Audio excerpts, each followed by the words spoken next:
Higgs field टा हिरण्यगर्भ नुह। Higgs field रे केवल जड़ शक्ति खेलुची। जड़ शक्ति खेलुची। अच्छा हाँ जड़ शक्ति जेते जड़ शक्ति आपनकर आलोक उत्ताप शब्द इलेक्ट्रोमैग्नेटिक एनर्जी ग्रेविटेशनल एनर्जी जेते प्रकार शक्ति रही आमर जहाँ आम अनुभव कर विज्ञान कहूँ आज्ञा से शक्ति गुड़ाक ताकू कहते जड़ शक्ति। अच्छा अच्छा जड़ शक्ति गुड़ाक तो आकाश रे अन्य खेलुची किंतु फील्ड रे से जो सी भी गोटे जड़ शक्ति किंतु से शक्तिटा हूँ एक प्रकार चार्ज विहीन। अच्छा चार्ज विहीन। अच्छा से चार्ज नहीं किंतु तार धियरु इलेक्ट्रॉन एवं क्वार्क एगुड़ा सब तैयारी होउची हिग्स फील्ड रो। अच्छा हिग्स फील्ड रो। अच्छा हिग्स बोसन होउची गोटे हमर चार्ज विहीन जिनिस शक्ति एवं से शक्ति रो सब अन्य पदार्थ सब तैयारी होउची हेले सेटा होउची जड़ क्षेत्र बुझले कि। अच्छा तेणु जड़ क्षेत्र रे जड़ शक्ति एवं जड़ता धर्म से जगह विद्यमान से किंतु चेतन किसी सत्ता नहीं। अच्छा अच्छा हिग्स फील्ड जेतेबेले माने परिवर्तित रूपांतरित हो जाए तापर से कौन हुए ना सी आउ गोटे जगह जाए पूरा लोअर फील्ड अर्ध शून्य हाँ अर्ध शून्य रे से परिवर्तित हो जाए हिग्स फील्ड जोटा कि आउ विज्ञान से जाई परिबो नै आमर दर्शन मतरे आमे जीवा। अच्छा हिग्स फील्ड ऊपर को जो अर्ध शून्य रहा लोअर स्पेस हैला से शून्यटा होची तार दीटा कैरेक्टरिस्टिक्स अच्छी कौन जड़ एवं चेतन ये दीटा अच्छी जड़ चेतन मिसिकी दीटा क्षमता से अर्ध शून्य रही।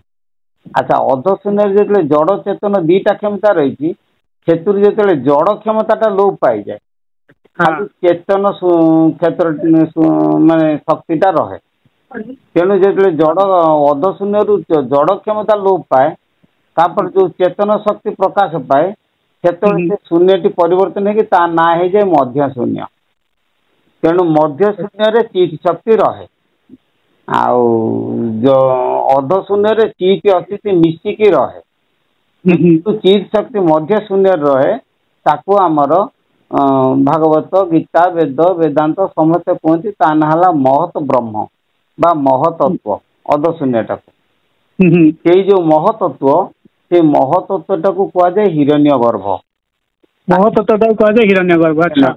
कहीं ना आमर गीता को देखो गीतार चतुर्दश अध्याय देखा आम जे मम जोनि महत ब्रह्म तस्मिन् गर्भं दधाम्यहम् संभाव्य सर्वभूतानां ततो भवति भारत।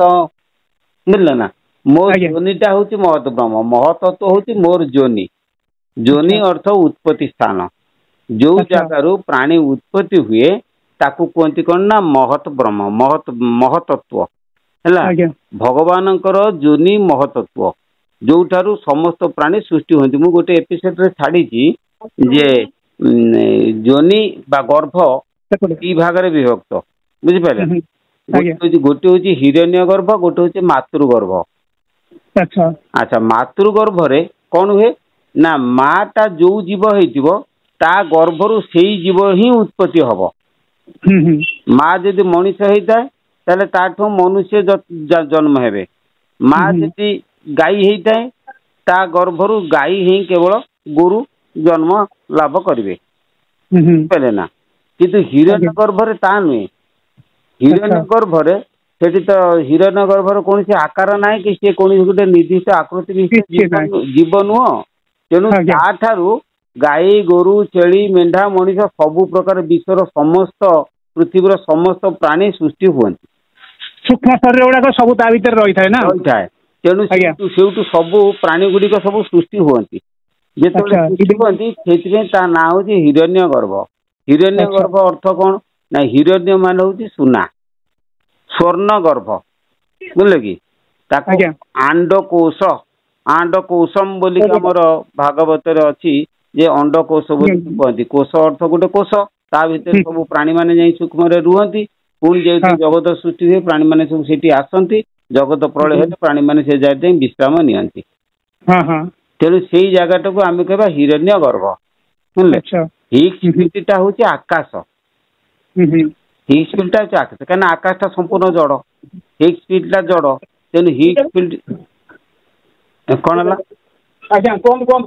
है हिग्स फिल्ड समस्त गुण आकाश अच्छी किंतु ସେଇଟା ଦାର୍ଶନିକ ମାନେ ଜାଣିପାରୁ ନଥିଲେ ବିଜ୍ଞାନ ବି ଜାଣିପାରେ ତେଣୁ ବିଜ୍ଞାନ ହିଗ୍ସ ଫିଲ୍ଡ ଯାହାକୁ କହୁଛି ତାକୁ ଦାର୍ଶନିକ ମାନେ ଆକାଶ ବୋଲିକି କହନ୍ତି ବହୁ ପୂର୍ବରୁ ଆମର ବ୍ୟାସଦେବ ସେ ତାର ବର୍ଣ୍ଣନା ସବୁ କରିସାରିଛନ୍ତି ତେଣୁ ଏବେ ବର୍ତ୍ତମାନ ହିଗ୍ସ ଫିଲ୍ଡ ବୋଲି ବିଜ୍ଞାନ ତାକୁ ଜାଣୁଛି ବୁଝିଲେ ଆକାଶ ପରେ ହେଲା କଣ ଯେ ଅଧଶୂନ୍ୟ ଯାହାକୁ କହୁଛି ତାକୁ ଦାର୍ଶନିକ ମାନେ କୁହନ୍ତି ଅହଙ୍କାର ଆଉ ଅହଙ୍କାର ଉପରେ ଯିଏ ଅଛି ତାକୁ ମଧ୍ୟ ଶୂନ୍ୟ ବୋଲି ମୁଁ ଯାହା କହୁଛି ତାକୁ ସେମାନେ କୁହନ୍ତି ମହତତ୍ଵ ବା ମହତ ବ୍ରହ୍ମ ସେଇ ମହତତ୍ଵରେ କଣ ହୁଏ ନା ସମସ୍ତ ପ୍ରକାର ପ୍ରାଣୀ ରହିଥାନ୍ତି ତାକୁ ହିଁ କୁହାଯାଏ ହିରଣ୍ୟ ଗର୍ଭ ସେଉଠି ସେ ସୃଷ୍ଟି ହେଇକି ସେ ଆସନ୍ତି ଏବଂ ସେଇ ହିରଣ୍ୟ ଗର୍ଭର ଯୋଉ ଶକ୍ତିଟି ଚିତ୍ ଶକ୍ତିଟି ଖେଳେ ସେ ଚିତ୍ ଶକ୍ତି କି ସେମାନେ ଜଳ ସହିତ ତୁଳନା କରନ୍ତି ସେଟା ହଉଛି କାରଣ ଜଳ ହେଲା ତେଣୁ କାରଣ ଜଳରେ କଣ ହୁଏ ना भगवान जो प्रथम विराट महापुरुष रूप से जगार आसिक आविर्भूत हुए विश्वर प्रथम महापुरुष होती विराट महापुरुष जी कि प्रथम से कारण जल से आविर्भूत हुए अनंत शଯ୍ୟା नारायण रहती जलर नार बोली नाम एणुता नाम नारायण तेणु अनंत शଯ୍ୟା जो सप्तफेणी किए से किमिति कारण जल रहिले कम किए से सप्तटा फणा किए से जो कालनागर सातटा फणा हूँ पृथ्वी जल अग्नि वायु आकाश ये हेले 5 बुझे कि आउ मन बुद्धि अहंकार है 8 बुझिपारे ना तेणु से ये 8 भितर सप्त फणा हूँ फणा ये सप्त फणा रूपक इथिरे परम ब्रह्म से शंख चक्र गदा पद्म धारण कर जगह शयन करती तेणु ना है नारायण बुझिपारे ना नाभि कमल पद्म सृष्टि है जो पद्म ब्रह्मा जात हेले ब्रह्मा जात हो जगत सृष्टि करने से उद्यत हेले रूपटा प्रकाश होकर हिरण्य गर्भ रूप प्रकाश हो हाँ रूपटा प्रकाश है हिरण्य गर्भ रूप हिरण्य गर्भ ठीक ठीक प्राणीर रूप सृष्टि हिरण्य गर्भ अच्छा ता ऊपर रही आकाश नाई आकाश तो चलीगला आकाश उपरकू रहा मध्य शून्य अर्ध शून्य अर्ध शून्य मध्य शून्य रही ऊर्ध्व शून्य अर्थ अव्यक्त प्रकृति हिरण्य गर्भ उपर जो शून्यटा रहा ना है अव्यक्त प्रकृति अव्यक्त प्रकृति धरी से पुरुष प्रकृति 2 जन रहिले पुरुष है ज्ञान प्रकृति है इच्छा ज्ञान शक्ति इच्छा शक्ति ऊर्ध्व शून्य रहिले ऊर्ध्व शून्य जो रूपांतर घटे ऊर्ध्व शून्य ज्ञान जो मिलन हो जाए पुणी हिरण्य गर्भ प्रवेश कर बढ़िया कथा बहुत सुंदर इच्छा ज्ञान इच्छा और ज्ञान दीटा जाक जो सम्मिश्रण होती हिरण्य गर्भ प्रवेश कर इच्छा ज्ञान जो मिशुची से क्रिया शक्ति उत्पन्न होती हाँ ठीक ठीक से क्रिया शक्तिर ना हूँ सूत्र अच्छा आमर भागवत कहे सूत्र तेणु इच्छा ज्ञान मिशी सारा से सूत्र सृष्टि है सूत्र हूँ कालर गति काल गति अनुसार से सूत्र देहरु महतत्व सृष्टि हुए महतत्व सृष्टि ठीक ठीक तेणु से जो इच्छा ज्ञान मिशिले इच्छा ज्ञान जो ऊर्ध्व शून्य जो रूपांतर घटे से इच्छा शक्ति लोप पाई जाए केवल ज्ञान शक्ति विशुद्धं केवल ज्ञान प्रत्येक समय व्यवस्थित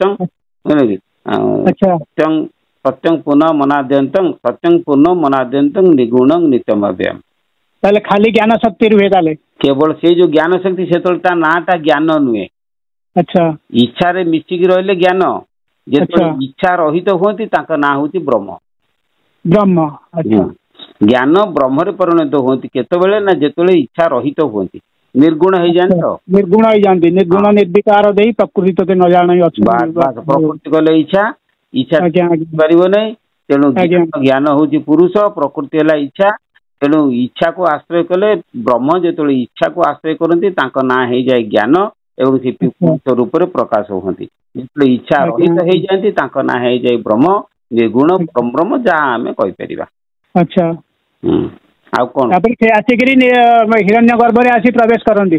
ହଁ ହଁ କରନ୍ତି ଏବଂ ତାର ଟେକ୍ନିକ୍ ଅଛି କୋଉ ଟେକ୍ନିକ୍ ରେ ପ୍ରବେଶ କରନ୍ତି ସେ ସବୁ ତୃତୀୟ ସ୍କନ୍ଧରେ ଅଛି। ମୁଁ ତ ଛାଡ଼ିନି ଏପିସୋଡରେ ସମୟ ହଉନି ମୁଁ ଛାଡ଼ିବି ସେ ଟେକ୍ନିକ୍ କେମିତି ପ୍ରବେଶ କରନ୍ତି କଣ କରନ୍ତି ସବୁ ଗୁଡାକ କହିବି ମଝିରେ ମଝିରେ ଆଉ। ବହୁତ ବହୁତ ଗବେଷଣା ଆପଣଙ୍କୁ ମାନେ ମାନିବାକୁ ପଡିବ। ଏ ବାପରେ ବାପ ଏତେ ଗଭୀର ଭିତରେ ଯିବା ଜଣେ ସାଧାରଣ ବ୍ୟକ୍ତି ପକ୍ଷେ ଆଦୌ ସମ୍ଭବ ନୁହେଁ ଆଦୌ ସମ୍ଭବ ନୁହେଁ। ଏ ଭଗବାନ ବାପ ଆପଣ ଯେତେ ଯେତେ କଥା ସବୁ ଛାଡୁଛନ୍ତି ଆମେ ସବୁ ଭିତରେ ଷ୍ଟଡି କରୁଛୁ ଏତେ କେତେ ଭିତରୁ ଗଲେ ଯାଇ ସେ ଜିନିଷକୁ ଟିକେ ତାର ଖାଲି ଛାଇ ଉପଲବ୍ଧି କରିବ ସେଇଟା ହଉଛି କଥା। ଆଉ କୋଉଠୁ କହୁଛନ୍ତି? ହେଲା ଆଜ୍ଞା ଏଇ ସରଳ ସୂତ୍ରଟା ଆପଣଙ୍କ ପାଖକୁ ଯାଇ କେତେବେଳେ ଯିବି କେତେବେଳେ ଗୋଟେ ଫୋନ କରି ଯିବି ଆମକୁ ଟିକେ ଦୟା କରିବେ ଆଉ ତ ମଣିଷ ଜନ୍ମ ପାଇଛୁ ଆଉ ମଣିଷ ଜନ୍ମ ପାଇବୁ କି ଆଉ ନ ପାଇବୁ ଆଉ ଭଗବାନଙ୍କୁ ଜଣା କିନ୍ତୁ ଯାହାହେଲେ କିଛିଟା ଜାଣି ଯାଇଥିବା ଦରକାର ଅଛି। ଭାବିଲେ ବିଶ୍ୱମ୍ବର ବାବା ଇହଧାମ ଛାଡିଲା ପୂର୍ବରୁ ତାଙ୍କର ଯୋଉ ଅନୁଭୂତି ଗୁଡାକ ଆପଣ ମାନଙ୍କ ପାଖରେ ନେଇକି ପହଞ୍ଚେଇ ଦେଇକି ଯାଉ କାହିଁକି ନା ଆପଣ ଭଗବାନ କରନ୍ତୁ ଆପଣ ଏମିତି ରହିଥାନ୍ତୁ ସହସ୍ର ବର୍ଷ ଧରିକିରି ଏମିତିଆ ଦିଗ ଦର୍ଶନ ଦଉଥାନ୍ତୁ ଏ ଲୋକମାନଙ୍କୁ।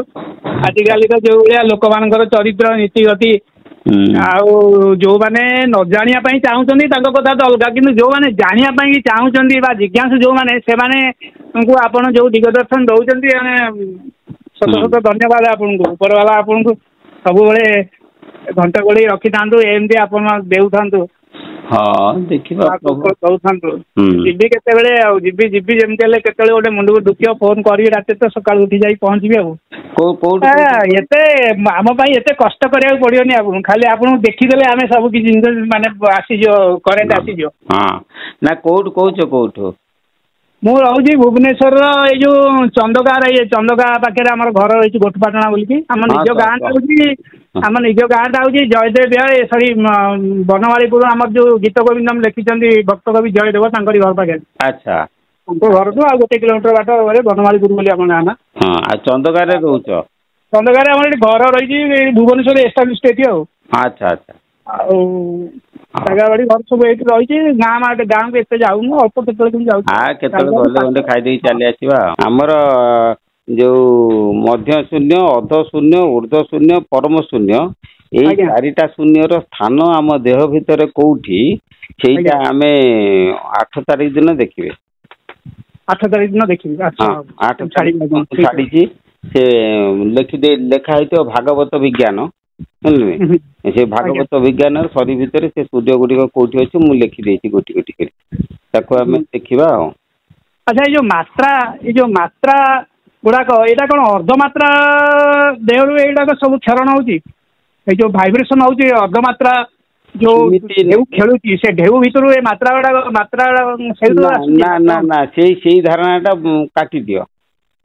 ଗୋଟେ ହଉଛି ମାତ୍ରା ତା ମାଧ୍ୟମଟା ଅଲଗା ମଧ୍ୟମାତ୍ରା ତା ମାଧ୍ୟମ ଅଲଗା ଆଉ ବର୍ଣ୍ଣ ତା ମାଧ୍ୟମ ଅଲଗା ବୁଝିଲେ କି? ଆକାଶରେ ଆଲୋକ ଯାଉଛି ବୁଝିଲେ କି କିନ୍ତୁ ଆଲୋକ ସହିତ ପବନର ସମ୍ପର୍କ ନାହିଁ। ସିଏ ଆକାଶରେ ତାର ଗତି କରୁଛି ସିଏ ପବନ ମାଧ୍ୟମରେ ଗତି କରେ ନା ବୁଝିଲେ ନା? ସେଇ ଯେ ଅର୍ଦ୍ଧମାତ୍ରା ସିଏ କେବଳ ଆକାଶରେ ଗତି କରେ ହିଟ୍ ଫିଲ୍ଡରେ। ଗତି କରିବ। ଅର୍ଦ୍ଧମାତ୍ରା ଗତି କରେ ନା ଅର୍ଦ୍ଧମାତ୍ରା କେବଳ ଗୋଟିଏ ଜାଗାରେ ପ୍ରକମ୍ପିତ ହୁଏ ତାକୁ ଅର୍ଦ୍ଧମାତ୍ରା କହିବା। ମାତ୍ରା କେବଳ ଗତି କରେ ସେଟା ପବନରେ ବର୍ଣ୍ଣ ବି ପବନରେ କିନ୍ତୁ ଅର୍ଦ୍ଧମାତ୍ରା ପବନ ଊର୍ଦ୍ଧ୍ୱରେ ସେ ପବନ ସହିତ ତାର ସମ୍ପର୍କ ନାହିଁ ସେ ଶୂନ୍ୟ ସହିତ ତାର ସମ୍ପର୍କ। ତେଣୁ ସେ ହିଟ୍ ଫିଲ୍ଡରେ ଅର୍ଦ୍ଧମାତ୍ରା ପ୍ରକମ୍ପିତ ହୁଏ। ସେ ହିଟ୍ ଫିଲ୍ଡ 2 ଭାଗରେ ବିଭକ୍ତ ଗୋଟେ ହଉଛି ଷ୍ଟେବୁଲ ଗୋଟେ ହଉଛି ଅନଷ୍ଟେବୁଲ ଗୋଟେ ହଉଛି ଅସ୍ଥିର ଗୋଟେ ସ୍ଥିର 2 ପ୍ରକାର ଲୋୟର ଏନର୍ଜି ଯେତେବେଳେ ସେଠି କ୍ରିଏଟ ହୁଏ ସେଟା ଅନଷ୍ଟେବୁଲ ଷ୍ଟେବୁଲ ହେଇଯାଏ ସ୍ଥିର ହେଇଯାଏ। ତେଣୁ ଯେତେବେଳେ ହିଟ୍ ଫିଲ୍ଡଟା ସ୍ଥିର ହୁଏ ସେତେବେଳେ ଶବ୍ଦର ନାଁ ହଉଛି ବିନ୍ଦୁ ଆଉ ଯେତେବେଳେ ଅସ୍ଥିର ହୁଏ ସେ ଶବ୍ଦର ନାଁ ହେଲା ଅର୍ଦ୍ଧମାତ୍ରା। ବିନ୍ଦୁ ଅର୍ଦ୍ଧମାତ୍ରା ଏଇ 2ଟା ହଉଛି ହିଟ୍ ଫିଲ୍ଡରେ ରହିଥାଏ ବୁଝିଲେ? ଆଚ୍ଛା ରହିଥାଏ ବିନ୍ଦୁ ଅର୍ଦ୍ଧମାତ୍ରା ଏ 2ଟା ଯାକ ହିଟ୍ ଫିଲ୍ଡରେ ରହିଛନ୍ତି। ରହିଛନ୍ତି କିନ୍ତୁ ବିନ୍ଦୁଟା ମଧ୍ୟ ଶୂନ୍ୟ ଆଉ ହିଟ୍ ଫିଲ୍ଡ 2ଟା ସହିତ ସମ୍ପର୍କ ବିନ୍ଦୁର ଥାଏ ବୁଝିଲେ ନା?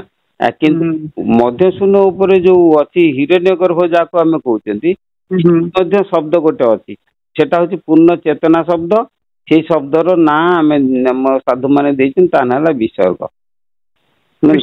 ହଁ, ବିସର୍ଗରୁ ବିନ୍ଦୁ ସୃଷ୍ଟି, ବିନ୍ଦୁରୁ ଅର୍ଦ୍ଧମାତ୍ରା ସୃଷ୍ଟି, ଅର୍ଦ୍ଧମାତ୍ରାରୁ ମାତ୍ରା ସୃଷ୍ଟି, ମାତ୍ରାରୁ ବର୍ଣ୍ଣ ସୃଷ୍ଟି। ମାତ୍ରାରୁ ବର୍ଣ୍ଣ ସୃଷ୍ଟି। ବିନ୍ଦୁ, ଅର୍ଦ୍ଧମାତ୍ରା, ମାତ୍ରା, ପ୍ରକୃତି, ଇଏ ହେଲେ 4ଟା ଚରଣ କାହାର? ବିସର୍ଗର। ବିସର୍ଗ ରୂପୀ ବେଦମାତା ତାଙ୍କର 4ଟା ଚରଣ ହଉଛି ବିନ୍ଦୁ, ଅର୍ଦ୍ଧମାତ୍ରା, ମାତ୍ରା ଏବଂ ବର୍ଣ୍ଣ। ହଉ, ହଉ, ଧନ୍ୟବାଦ ଆପଣଙ୍କୁ। ଯିବା କେତେବେଳେ, ଗଲେ ଦେଖା ହବା ଆଉ। ହଉ ହଉ।